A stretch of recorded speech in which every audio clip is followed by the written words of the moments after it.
So I'm 25 years old, which means I belong to this generation of people where when we graduated high school and we look forward to the future, whether it was, a couple years of college or starting work to save money or whatever, we were looking at a world where here on the West Coast, especially in Oregon, um, home prices, you could find home prices in every city for, the $200,000 range, which meant, you could go get a manager job, let's say at Fred Meyer, you could get a real job. You could be a garbage man. You could be something that doesn't necessarily mean, you have to go to school for 4 years, but you could come out and actually buy a house, raise a family. Like a lot of other people, when I came out of high school, I didn't have a lot of money, so I went to community college for 2 years.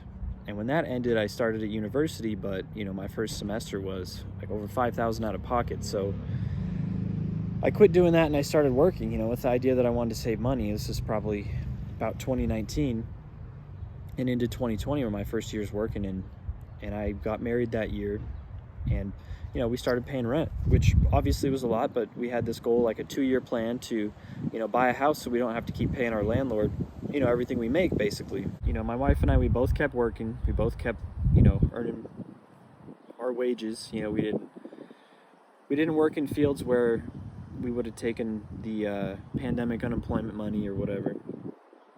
And we watched as we were trying to save money, save our dollars, which turns out were pretty much worthless, as all the houses around us pretty much doubled in value in the last 3 years.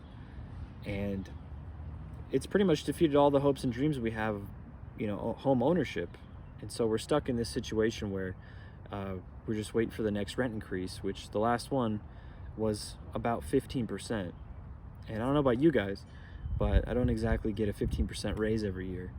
But they calculate the rent increases based off of the CPI and the rate of inflation, and they average it out and add 9% to it or whatever. So it came out to like 14.7% this year, which is just insane. So more than anything, we want to buy a place of our own, but it's reached this point now where even a little plot of land that you could build a house on would be over $200,000.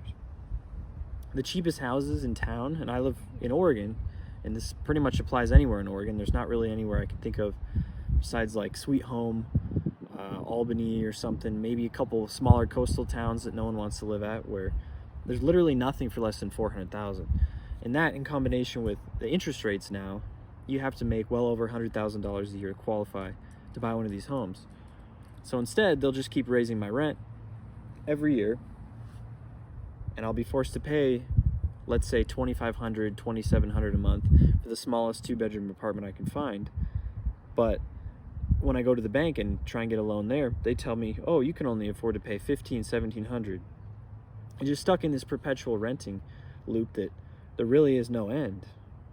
And so, anyway, to get to the point of today's rant video, my wife and I, something actually came up about 30 minutes from where we live here. So it's not perfect. There would be a commute for work and everything, but 30 minutes outside of town is where you can find something a little bit more affordable. So she hit the inquire button that was on Zillow or whatever it was, saying like, oh, we want to go look at this place because it was listed in the 200s. Nothing's listed in the 200s.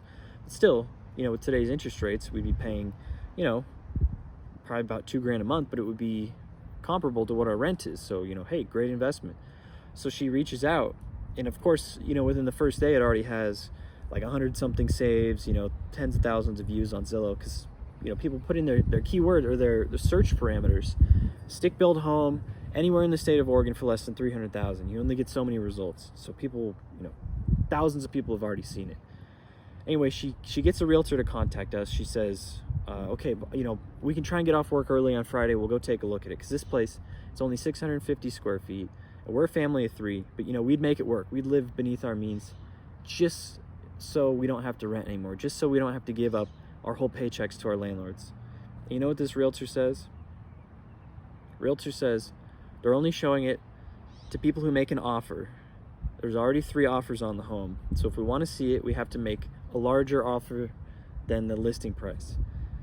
So I guess this is just the new reality of the new world that we live in now, where there's just too little supply and too much money chasing it for everything. It just doesn't make any sense.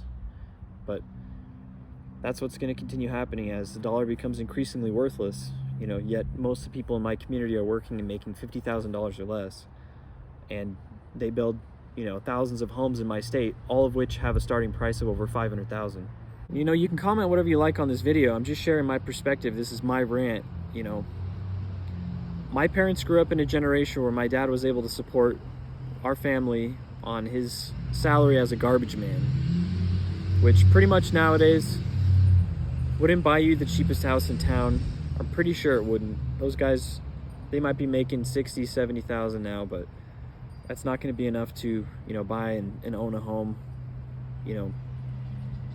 All the people that I went to school with that don't come from money, they're stuck in the same rent trap, and they think that, hey, now I'm making $22, $24 an hour. But